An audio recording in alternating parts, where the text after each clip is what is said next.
ছাত্রদলের সাবেক কেন্দ্রীয় নেতার পথচারীদের মাঝে ইফতার বিতরণ। নাটোর জেলার বড়গ্রাম উপজেলার রাজাপুর বাজারে পবিত্র মাহে রমজান উপলক্ষে বিএনপির ভারপ্রাপ্ত চেয়ারম্যান জনাব তারেক রহমানের পক্ষ থেকে ইফতার বিতরণ করা হয়। এই মহৎ কাজটি করেন বনপাড়ার কৃতি সন্তান ও কেন্দ্রীয় ছাত্রদলের সদ্য সাবেক সহসাংগঠনিক সম্পাদক মামুন মজুমদার। ধারাবাহিকভাবে বড়গ্রাম উপজেলার বিভিন্ন স্থানে পথচারীদের মাঝে ইফতার বিতরণ করে আসছে কারা নির্যাতিত ও রাজপথের তুখোর এই ছাত্র নেতা।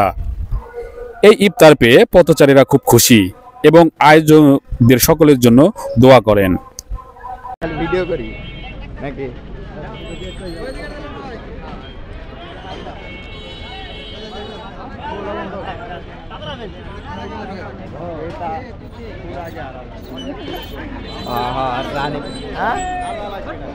না আরে বেটা ভিডিও করি বুঝিস নি, ভালো লাগতেছে তো দেখতে, এই বেটা ভালো লাগতেছে এটাকে দেখতে।